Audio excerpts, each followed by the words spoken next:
Hello students, तो स्वागत है आपका फिर से हमारे चैनल जीनियस माइंड पर। आज की इस वीडियो में हम फिर हाजिर हैं कुछ नए इंपॉर्टेंट क्वेश्चन के साथ, जो कि आपका सेमेस्टर एग्जाम के लिए बहुत ही हेल्पफुल होने वाला है। और ये अब यहाँ पर सब्जेक्ट भी चेंज है, हम साइंस के इंपॉर्टेंट क्वेश्चंस की आज बात करने वाले हैं। जी आपने सही सुना, जितने भी देख भाई जो तुम साइंस में पढ़ते हो फ्रॉम योर मास्टर की, वो तो कभी आपको एग्जाम में दिखता ही नहीं है, बराबर, बल्कि उसकी जगह आपको कुछ और ही दिखता है। And everything is from text book. कहां से रहता भाई? तो टेक्स्ट बुक। तो आज इस वीडियो में मैं आपको सारे के सारे टेक्स्ट बुक की मार्किंग देने वाला हूं। हम स्टार्ट करेंगे फ्रॉम चैप्टर नंबर 10 टू 14।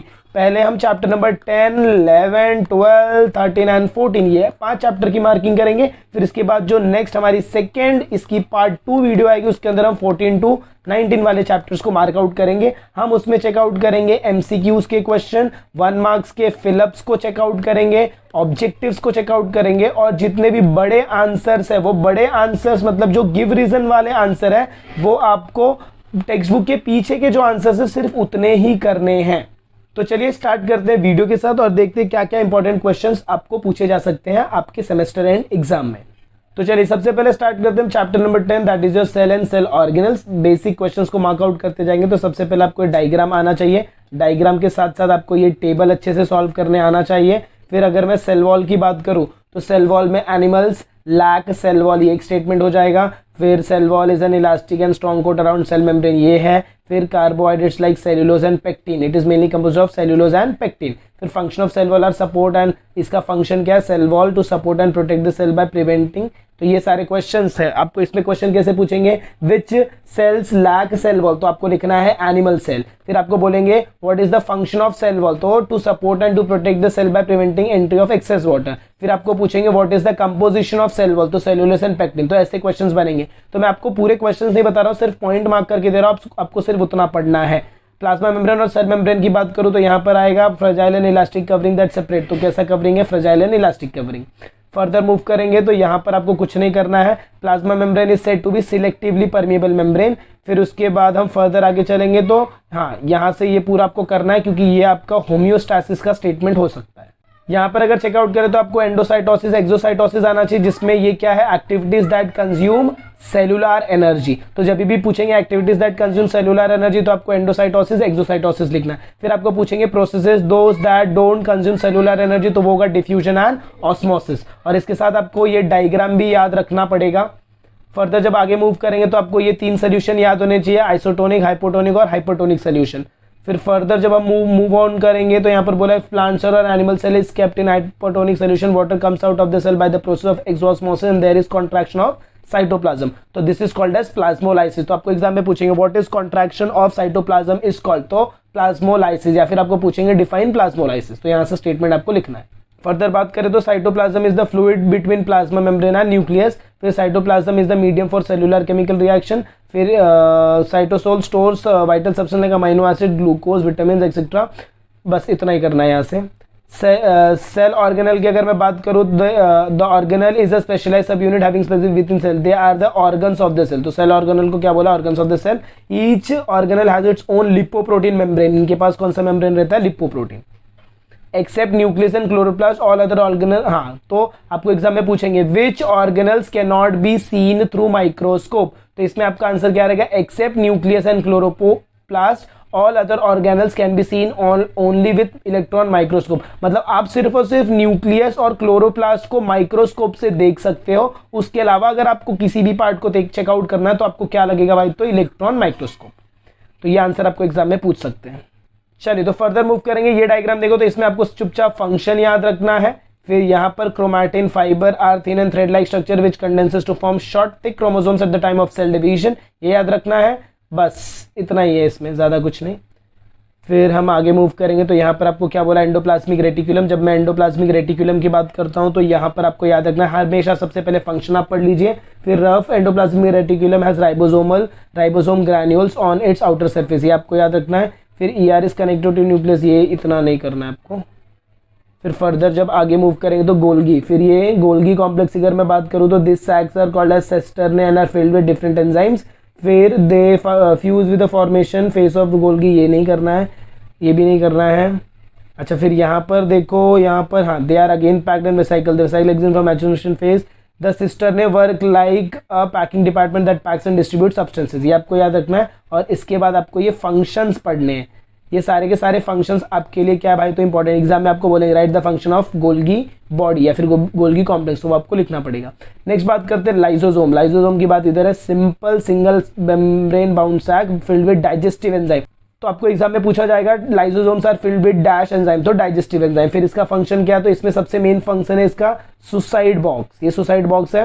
फिर डिमोलिशन स्क्वाड है, फिर इम्यून सिस्टम है, तो ये इंपॉर्टेंट रहेगा आपके लिए। ऑटोलाइसिस यहाँ से एक बार कर लीजिएगा। नेक्स्ट मूव करते हैं और माइटोकॉन्ड्रिया की बात करते हैं, तो इसमें देख भाई, सबसे पहले तो आपको ये याद रखना है ATP adenosine triphosphate, plant cell have less mitochondria that animal cell, ये लास्ट स्टेटमेंट आपको याद रखना है। फिर आपको पूछेंगे यहाँ पर which cell has less mitochondria, तो फिर आपको लिखना है प्लांट सेल। फिर यहाँ पर अगर मैं बात करूँ, this folds are called as cristae. फिर फर्दर अगर हम आगे जाएं तो यहाँ पर आपको फंक्शंस दोनों याद रखने, mitochondria absent in RBCs due to this oxygen which is carried by them is not used for themselves, तो ये आपको याद रखना है। नेक्स्ट बात करते हैं वैक्यूल्स की। जब वैक्यूल्स की बात करूंगा तो वैक्यूल स्टोरेज सैक होता है ये। फिर सॉलिड और लिक्विड कंटेंट्स के लिए they don't have typical shape और साइज, कोई शेप और साइज नहीं। The structure of vacuole need of the cell, vacuole is bound by single membrane, तो ये सिंगल मेम्ब्रेन वाले स्ट्रक्चर है। तो जो पॉइंटर्स मार्क करो सिर्फ उतना ही याद रखो।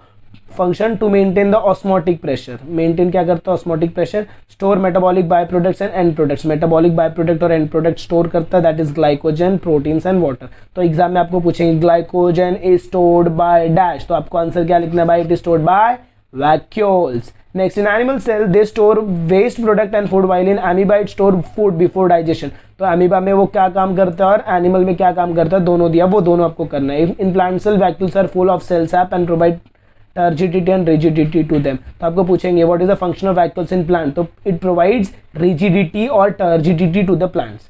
नेक्स्ट, प्लास्टिड्स की बात करें तो फिर the organelle which give colour in is present only in the plant cell, it is called as plasmid. Plastid have double membrane are of two types, तो ये टेबल आपको याद रखना है। आपको पूछेंगे ग्रीन कलर है तो इसके अंदर कौन सा पिगमेंट, ऑरेंज है तो कौन सा पिगमेंट, येलो है तो ज़ैंथोफिल। अच्छा, एक और आपके लिए क्वेश्चन है, ऑरेंज जो है it is a name of colour की नेम ऑफ फ्रूट, वो आप मुझे कमेंट करके बताइए कि ऑरेंज जो है वो कलर का नाम है कि फ्रूट का नाम है। एक बेसिक थोड़ा हम साइंस से बाहर जाके बात करते हैं। Orange is a name of colour और a name of fruit, please comment box में जरूर बताइए कि आपको क्या लगता है। पर्पल और ब्लू कलर की अगर बात करें तो इसमें जो पिगमेंट होता है that is anthocyanin. Dark pink beet की बात करें तो इसके अंदर होता है बीटालिन, तो ये आपको मैच द कॉलम या फिर नॉर्मल एक मार्क्स के सेंटेंस में मिलेंगे। ल्यूकोप्लास्ट की बात करें तो व्हाइट और कलरलेस प्लास्टिड, एंड क्रोमोप्लास्ट की बात करें तो coloured plastid. Chromoplast get converted into type of chromoplast, example raw, हाँ ये आपको नहीं याद रखोगे तो भी काम हो जाएगा। फिर यहाँ पर आपको फंक्शंस याद रखने हैं। फिर हाँ, chloroplast important for the photosynthesis process that takes place in the leaf. Chlorophyll in chloroplast trap solar energy and converts into chemical energy. Stoma in the chloroplast, बस इतना कुछ नहीं लिखना है आपका, ये फंक्शन आपको होना चाहिए, बस इतना आपका काम हो जाएगा। फिर यहाँ से आपको ये याद रखना that is eukaryotic and prokaryotic, ये एग्जाम में आपको मिलेगा ही मिलेगा। नेक्स्ट यहाँ पर देखिए तो हु एम आई आपको आना चाहिए। बेसिक क्वेश्चन पीछे के तो आपको सारे करने हैं। नेक्स्ट स्टार्ट करते हैं chapter number 11 that is human body and organ system. इसमें अगर मैं बात करूँ तो सबसे पहले आपको यहाँ पर याद रखना various organ system like digestive, respiratory या फंक्शनिंग इन अवर बॉडी। फिर energy is essential to operate all life process. Energy production occur with in cell, तो एनर्जी प्रोडक्शन कहाँ पर होता है भाई, तो सेल के अंदर। Cell needs supply of soluble nutrients and oxygen for this purpose. Respiration is carried out through following 3 steps. तो respiration के लिए कौन सा स्टेप है, इंस्पिरेशन, एक्सपिरेशन, इंटरनल रेस्पिरेशन और सेल्यूलर, मतलब एक एक्सटर्नल, इंटरनल और सेल्यूलर। इसके बीच में आपको याद रखना है ये जो आपका ये इक्वेशन दिख रहा है ये आप याद रख लीजिएगा। फिर इसके बेसिक में आपको पढ़ना भी है अंदर से पॉइंटर्स। फिर ये बात करते हैं नोज का काम क्या रहता है, फेरिंग्स का काम क्या रहता है। Air is filtered with the help of air present, pharynx का क्या काम है। फिर विंड पाइप में आप देख लीजिए, विंड पाइप में वन ब्रांच एंटर, इतना ज़्यादा कुछ है नहीं इसमें। Lung is present in either side of heart of thoracic cavity. फिर मैक्सिमम एरिया, फिर प्ल्यूरा होता है, यहाँ पर देखो दिया है each lung has a double layered covering called as pleura, ये इंपॉर्टेंट रहेगा यहाँ से। Rich network of capillaries is present around each alveolus. फिर walls of alveoli and capillaries are extremely thin. फिर gaseous exchange can easily take place through thin walls. Next, exchange of gases की अगर मैं बात करूँ तो गैस यहाँ पर आपको याद रखना है an iron containing protein haemoglobin is present in the RBCs of blood. Haemoglobin absorbs the oxygen from air with in alveoli. ये ऐसे क्वेश्चन है जो टेक्स्ट बुक के बीच के, जो आपको नहीं मिलेंगे, मास्टर की में तो बिल्कुल नहीं अवेलेबल है। तो प्लीज आप वीडियो को अगर देख रहे हो तो साथ साथ में मार्क भी करते जाओ। नेक्स्ट आपको डायफ्राम बोला, डायफ्राम कहाँ पर प्रेजेंट रहता है, बेस ऑफ थोरैसिक केज। फिर आपको बोला this partition is called as diaphragm, diaphragm फिर थोरैसिक कैविटी और एब्डोमिनल कैविटी को सेपरेट करता है। फिर नेक्स्ट आगे आगे आगे आगे आगे continuous and upward movement of diaphragm is necessary for to bring about breathing. बस इसमें इतना ही है। फर्दर ब्लड सर्कुलेटरी सिस्टम देखेंगे तो आपको हार्ट का डायग्राम आना चाहिए। ये वाला डायग्राम कभी कभार पूछ लेते हैं, तो एक बार बना के देख लीजिएगा। फिर present behind ribs between two lungs and slightly inclined on the left side. Size of our heart is equal to one's own fist and its weight is 360 gram. It is covered by double layered peritoneal membrane, 2 layer peritoneal membrane रहता है। A fluid is present between two membranes due to which heart is protected from friction and mechanical shocks. Heart is present almost at the centre of thoracic cage. Human heart is a muscular organ, यहाँ से ये फिर they contract and relax with the defined rhythm, this is called as beating of heart, वो आपको याद रखना है। फिर यहाँ पर रखना है heart consist of 4 chamber, upper chamber are called as atria and lower are called as ventricles, ये याद रखना है। फिर यहाँ पर अगर हम बात करें तो आर्टरीज के बारे में आपको याद रखना है, वेन्स के बारे में। आर्टरीज का काम क्या, देखो blood vessel which carry blood away from heart are called as artery except एक the one carrying blood toward lung, all carry oxygenated blood. फिर उसके बाद हाँ, ये डीपली लोकेटेड होते हैं, plus they do not have walls. फिर इसकी बात करें तो they provided with walls, mostly superficially located होते हैं। फिर ये ब्लड टुवर्ड्स द हार्ट, ये हार्ट की तरफ लेकर जाता है ब्लड को और ये बॉडी की तरफ लेकर जाता है। इसमें all veins except the one carrying blood from lungs transport deoxygenated blood, ये पॉइंट एक बार पढ़ लेना, तुम्हारा काम हो जाएगा। कैपिलरीज की बात करें तो इसमें ज़्यादा कुछ नहीं, arteries gradually branch out with decrease in diameter finally from the fine vessel called as capillaries, हो गया, इतना नहीं है कुछ, ड्यू टू द एक्सचेंज। और हाँ, ये पॉइंटर आपको याद रखना है, capillary network is present in each organ, ये याद रखना है। फिर यहाँ पर देखो 2 टाइप्स ऑफ साउंड आर, हाँ ये आपको रखना, और 72 beats of heart per minute, ये आपको याद रखना है। Number of beat is more in के, हाँ यहाँ पर ये बोला देखो, number of beat is more in case of infant, छोटे बच्चे रहते हैं उनमें नंबर ऑफ हार्ट बीट ज़्यादा रहता है। फिर आगे हम बात करें तो consecutive single contraction and relaxation of heart constitutes a single beat, तो एक सिंगल हार्ट बीट में सिंगल कॉन्ट्रैक्शन और सिंगल रिलैक्सेशन ऑफ हार्ट होता है। इसके बाद ब्लड की बात करें तो red colour fluid material, fluid connective tissue, pH 7.4। अभी ये टेबल आपके लिए बहुत ज़्यादा इंपॉर्टेंट है, इसमें मैं बताता हूँ क्या क्या इंपॉर्टेंट है। देखो सबसे पहले इधर platelet participate in blood clotting process, फिर प्लेटलेट, फिर यहाँ पर फंक्शन, किसका फंक्शन, वाइट ब्लड सेल का फंक्शन क्या है, तो pathogen, cell attack the pathogen, they protect us from microbial disease. फिर 5 types of WBCs are present, basophil, eosinophil, neutrophil, monocytes and lymphocytes. WBCs are produced in red bone marrow, WBC act as soldier in our body, ये याद रखना है।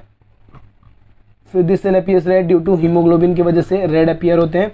Plasma, ये इतना इसका part है। Albumin distributes of water all over the body, globulins protection का काम, fibrinogen prothrombin help in blood clotting, आपको पूछा तो ये 2 लिखना है।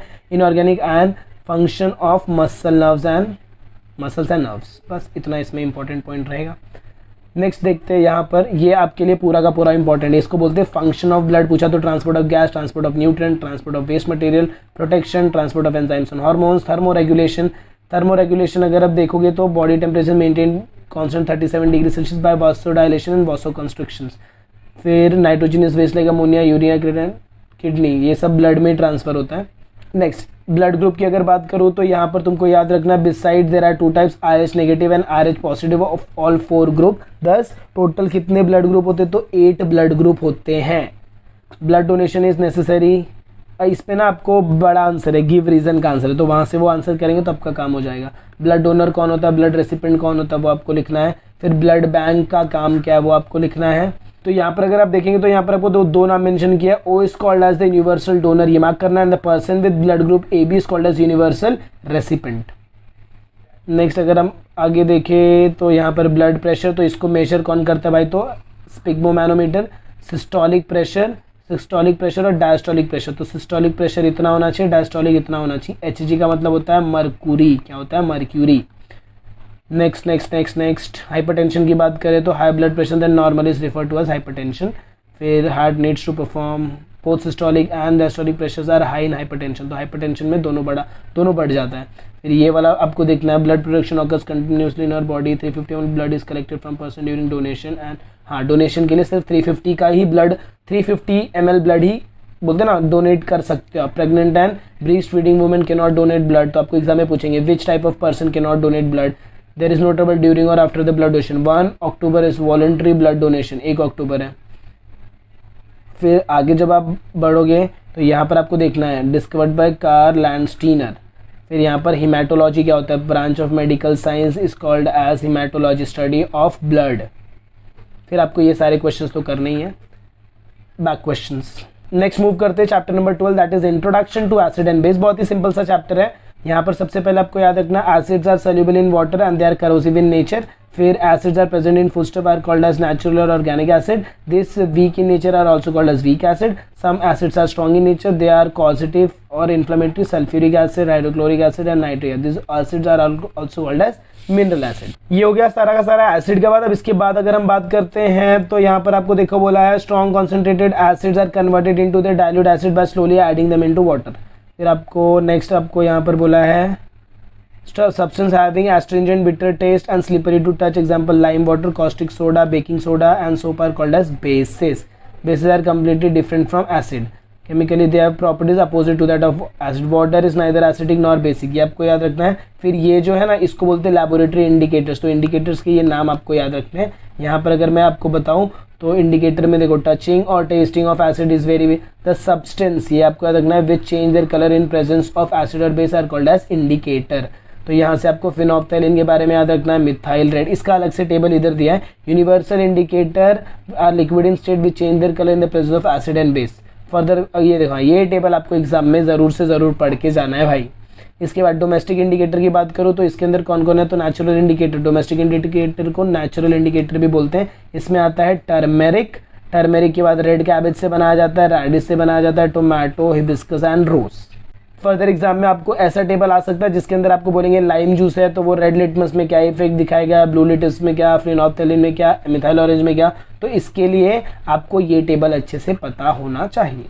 फर्दर ये टेबल आपके लिए बहुत ही ज़्यादा इंपॉर्टेंट है। आपको पूछेंगे विनेगर में कौन सा एसिड, ऑरेंज में कौन सा एसिड, टैमरिन में कौन सा एसिड, टोमेटो में कौन सा, कर्ड में कौन सा, लेमन में कौन सा। फिर यहाँ पर एसिड का डेफिनेशन है। फिर आपको 1-2 क्वेश्चन देखो यहाँ पर दिया हुआ है, toothpaste is used for brushing teeth. फिर उसके बाद which substance are used to clean green stain on copper vessel and shine blackish silver utensil. तो ये दोनों क्वेश्चन आपको मास्टर की में मिल जाएंगे, वहाँ से रेफर कर सकते हैं।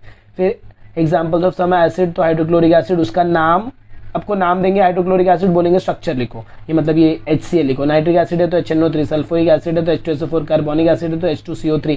कार्बोनिक एसिड किधर प्रेजेंट रहता है, in cold and aerated drink. तो आपको पूछेंगे in cold and aerated drink which type of acid is present, तो कोल्ड एंड एरिएटेड ड्रिंक में कार्बोनिक एसिड। फिर एस्कॉर्बिक एसिड, सिट्रिक एसिड, और इसी को एक फॉर्म टेबल दे दिया भाई इधर नीचे। फर्दर अगर मैं देखूँ तो प्रॉपर्टीज ऑफ एसिड, इसकी अगर मैं बात करूँ तो ये आपको पूरा का पूरा प्रॉपर्टीज याद रखना है। सिमिलरली इसके यूजेस याद रखने, एग्जाम में आपको बोलेंगे राइट द यूजेस, तो पहले चेक करो 2 मार्क्स का है तो सिर्फ 2 यूजेस लिखने का, 3 मार्क्स का है तो 3 यूजेस लिखने का। फिर यहाँ पर देखो DNA, ये point, fat over body fatty acid. फिर प्रोटीन्स किससे बनते, तो अमाइनो एसिड से बनते हैं। DNA hereditary property, DNA is an acid present in our body. फिर इसके बाद आता है बेस, बेस में ये सारे नाम आते हैं जिसके अंदर भी एंडिंग में हाइड्रोक्साइड दिख रहा है, वो क्या होता है भाई, तो ये होता है बेस। फर्दर मूव करेंगे तो इसके लिए आपको ये नाम याद रखने हैं। कॉस्टिक सोडा बोला तो पता होना चाहिए NaOH और उसका यूज़, तो ये पूरा का पूरा टेबल आपको पढ़ना है। फिर यहाँ पर इसकी प्रॉपर्टीज कर लेनी है। इसके बाद आप आएंगे न्यूट्रलाइजेशन। एग्जाम में आपको डायरेक्ट स्टेटमेंट आता है जिसमें आपको बोला जाता है डिफाइन न्यूट्रलाइजेशन विद एग्जाम्पल, या फिर व्हाट इज न्यूट्रलाइजेशन। फिर यहाँ पर अगर आप देखेंगे तो milk medicine contain milk of magnesia, such alkaline medicine neutralises excess acid present in stomach. Antacid are use to control this hyper acidity, तो एंटासिड यूज करते हैं।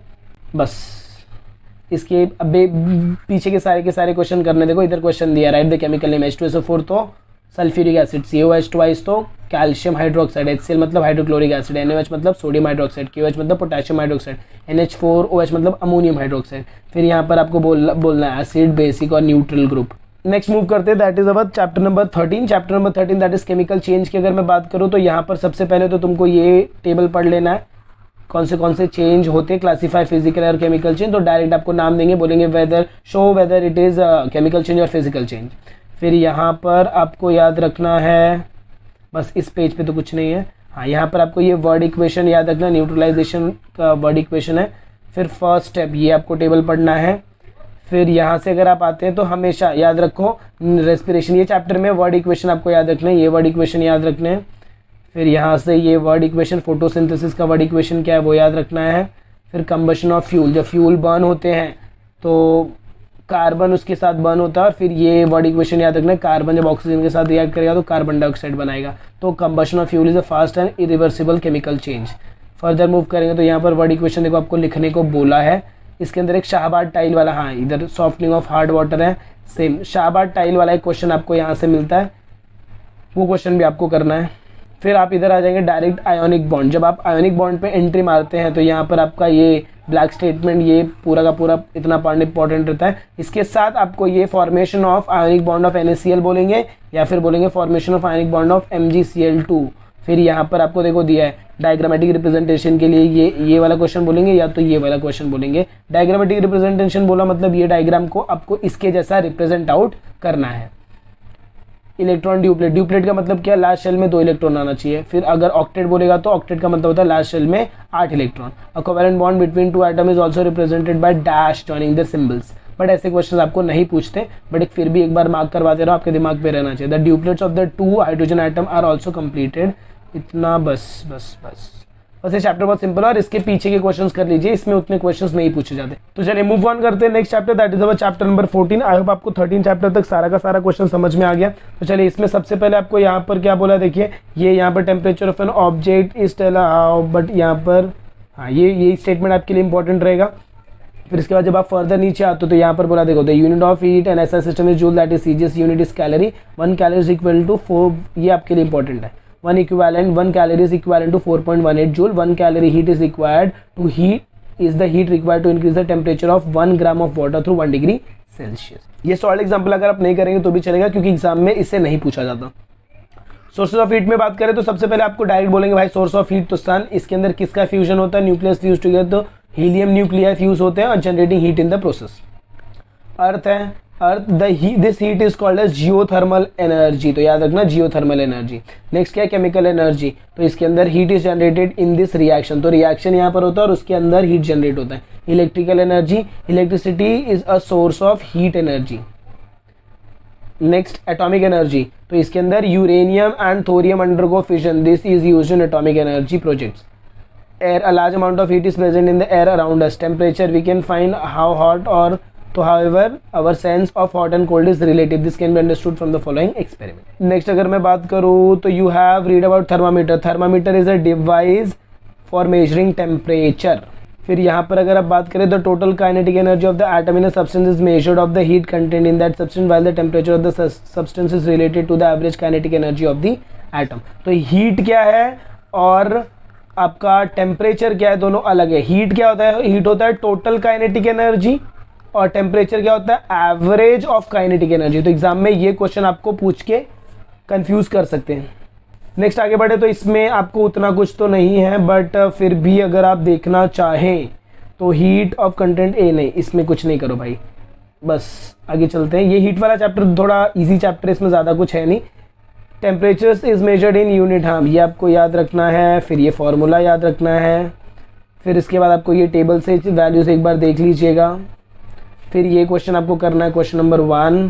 फिर क्वेश्चन नंबर 2 भी आपको करना है, कन्वर्जन फैक्टर वाले क्वेश्चन हैं। फिर हम आते हैं थर्मामीटर पे। थर्मामीटर का आपको ये पूरा का पूरा पेज आपको रीड आउट करना है। Different thermometers are use. अब यहाँ पर देखो अलग अलग थर्मामीटर दिया है, thermometer, clinical thermometer, digital thermometer, maximum minimum thermometer.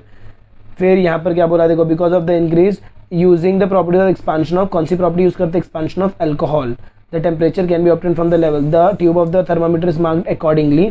फिर इसके बाद जब आप नीचे जाएंगे तो यहाँ पर उतना कुछ इंपॉर्टेंट पार्ट तो नहीं दिख रहा है।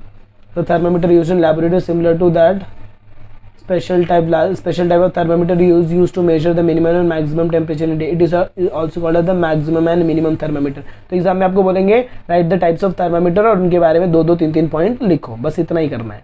फिर हम आते हैं स्पेसिफिक हीट। स्पेसिफिक हीट की बात करेंगे तो सी से डिनोट करते हैं, इट्स यूनिट इज, ये यूनिट आपको दिया है। फिर इसका जो फॉर्मूला होता है, फॉर्मूला वो आपका क्या रहता है, तो ये फॉर्मूला रहेगा। फिर फर्दर जब आप देखेंगे कैलोरीमीटर, तो calorimeter is an object use to measure the heat of a content. फिर जब आप फर्दर आगे मूव करेंगे तो कैलोरीमीटर का ना डायग्राम है, ये डायग्राम आपको कर लेना है। फर्दर आगे जाएंगे तो यहाँ पर बस इतना कुछ इंपॉर्टेंट नहीं है अब इसमें। इफेक्ट ऑफ हीट की बात करें अगर एक्सपांशन की तो solid liquid all expand on receiving heat, सब एक्सपांड होते हैं। ये लीनियर एक्सपांशन है। लीनियर एक्सपांशन में सिर्फ आपको ये याद रखना है, ये फॉर्मूला और ये ब्लैक वाला वैल्यू। फिर यहाँ पर अगर आप देखेंगे इसके बाद होता है वॉल्यूमेट्रिक, हाँ एरियल एक्सपांशन। एरियल एक्सपांशन में सिर्फ ये वाला वैल्यू और इसका कौन सा कोएफिशिएंट है, कोएफिशिएंट ऑफ एरियल एक्सपांशन, तो ये सिग्मा रहता है। फिर वॉल्यूमेट्रिक एक्सपांशन की बात करूँ तो इसके अंदर कौन है, तो बीटा है फॉर्मूला और बीटा दिया है बराबर। और यहाँ पर क्या था तुम्हारा, यहाँ पर क्या है तो भाई यहाँ पर है लैम्बडा। तो इसके लिए हम सबका आपको कांस्टेंट वाला वैल्यू याद रखना है। फिर आगे चले तो इसमें आपको कुछ नहीं याद रखना है। Gases expands on heating but if the gas is kept in close box its volume can not increase but it's pressure increases, तो ये आपको स्टेटमेंट याद रखना है। फिर beta is the constant of pressure expansion of coefficient of gas, बस इसमें इतना याद रखना है और पीछे के क्वेश्चंस आपको सॉल्व आउट कर लेने। तो आई होप आपको ये सारे के सारे 14 चैप्टर तक सारे क्वेश्चन समझ में आ रहेंगे। ये क्वेश्चन नंबर 13 आपके लिए इंपॉर्टेंट है। इसमें से ये डिस्क्राइब क्लिनिकल थर्मामीटर, फिर explain the construction of calorimeter बताया मैंने, difference between heat and temperature ये भी बताया मैंने, वाई रेल्स हैव गैप ये क्वेश्चन कर लेना। फिर इसके बाद अगर मैं आपको यहाँ पर बताऊँ तो ये भी क्वेश्चन आपको करना है, ये नहीं करोगे तो भी चल जाएगा। हु इज टेलिंग ट्रूथ कर लीजिए, ये भी कर लीजिए। तो आई होप आपको ये सारे के सारे क्वेश्चन समझ में आए रहेंगे। हमने 5 चैप्टर डिस्कस आउट किया है। तो अगर आपको वीडियो पसंद है, अगर आपको ऐसा लग रहा है कि यस यहाँ पर इंटरेस्टिंग चीजें पढ़ाई जा रही है, तो मेक श्योर आप वीडियो को ज्यादा से ज्यादा अपने फ्रेंड्स के साथ शेयर कर रहे हैं। चैनल पर नए तो चैनल को सब्सक्राइब करना ना भूलें, क्योंकि ऐसे ही 8, 9, 10, 11, 12 के कंटेंट साइंस और मैथ से रिलेटेड आपको इस चैनल पर हमेशा मिलते रहेंगे। तो चलिए मिलते हैं अगले वीडियो में कुछ ऐसे ही नए आगे के कंटिन्यूएशन के साथ। तब तक के लिए have a good day and take care.